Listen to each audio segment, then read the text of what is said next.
Hi,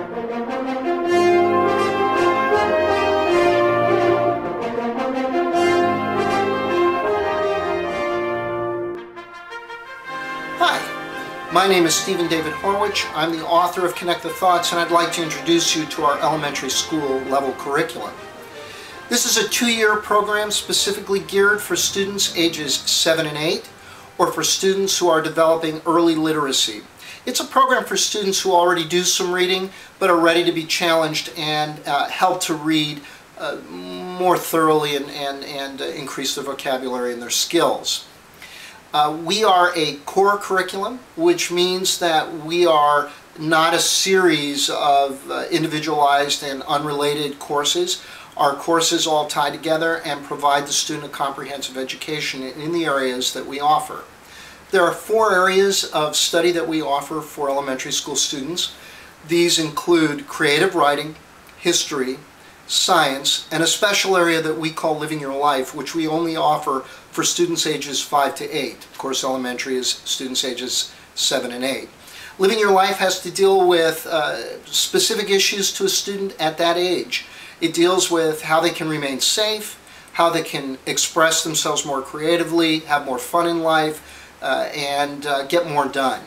I think these are the kind of courses and studies that we all wish we had done when we were kids, and I think that your students will benefit enormously from them if you allow them to do them. So basically, the purpose of elementary school curriculum, there is an essential underlying purpose behind it beyond just teaching the subject matter, and that is to improve the students' literacy and prepare them for more difficult studies in lower and upper school, or if you choose to move on to another curriculum. The point of elementary school curriculum, the real substance of it, is increasing literacy demands on their reading and their writing. And this progresses throughout the entire 2 years of curriculum. Elementary is broken into 4 semesters, 2 semesters per year. Each semester is calculated to be roughly 18 weeks. It's about 180 days of school per year, which is approximately what most schools and private schools consider to be a school year. I'll tell you very briefly about each subject matter here, but we hope that you'll go take a look at the subjects individually. There's a video on each page that will tell you more about each particular subject and how we deliver it. Principally, of the 4 subjects, we offer science. Science is secular in its delivery, as we are a secular curriculum. So it is non-religious in its execution of science. And at this level, it deals with essentials of science and key subjects in science that your kid should be exposed to by age 7 and 8, such as geology, astronomy, and subjects like that, biology. In history, again, we are a secular curriculum, and we do offer courses that are specifically prehistory and early man courses. You can skip those if you're not interested in secular curriculum and start with courses on early civilizations. That's perfectly fine. Your student will be able to follow it and not have missed anything substantial. But if you're looking for secular curriculum, we do offer courses in early man and prehistory. History also delves into religion very heavily in our curriculum because we are secular, but we are also religion friendly. So in elementary school, lower and upper school, the student is exposed in each of those levels to every major religion in conjunction with history. The religion is introduced to the student at the time in history when it was first invented, created, came into being, and the student is exposed to original writings that helped found that religion, the story of that religion, the beliefs of that religion, and the practices of that religion. This is done for every major religion. We do this because religion is a very important part of our lives, a very important part of history, and we want the student to have an absolute understanding of modern religion because he's going to be dealing with religion and people's beliefs for the rest of their lives. We want them unafraid of religion. We want them understanding what religion is and what people believe and why they practice as they do. So we offer this as a part of history on every level, starting with elementary.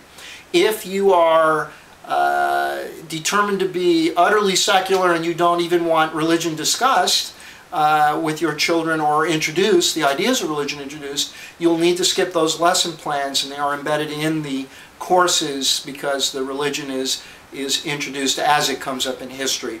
So as an example, in the Rome course, you will find a few lesson plans specifically oriented around Christianity, and if you're uncomfortable with those lesson plans, you could, of course, skip over them. We don't recommend that you do.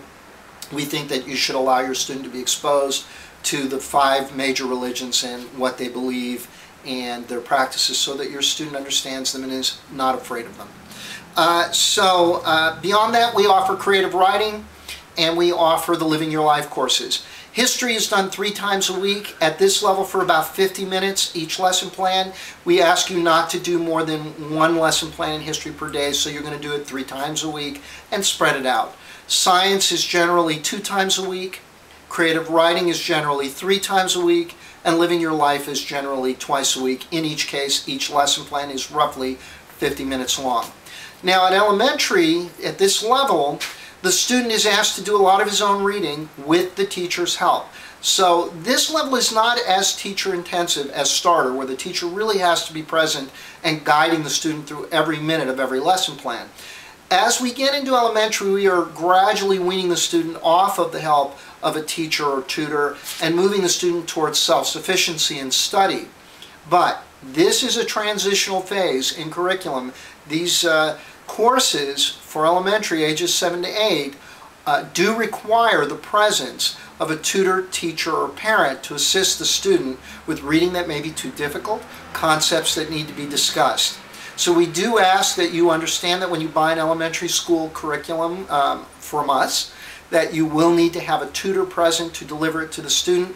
It is just not as teacher intensive as Starter. You should be able to allow the student to gradually take the reins into his own hand and take responsibility for his own education, something that we are absolutely determined to accomplish at Connect the Thoughts. And by lower school, you really should not need much assistance from a tutor. In upper school, which is for ages 11 to adult, you won't need a tutor or teacher other than to deliver tests, and of course that can always be done by the parent.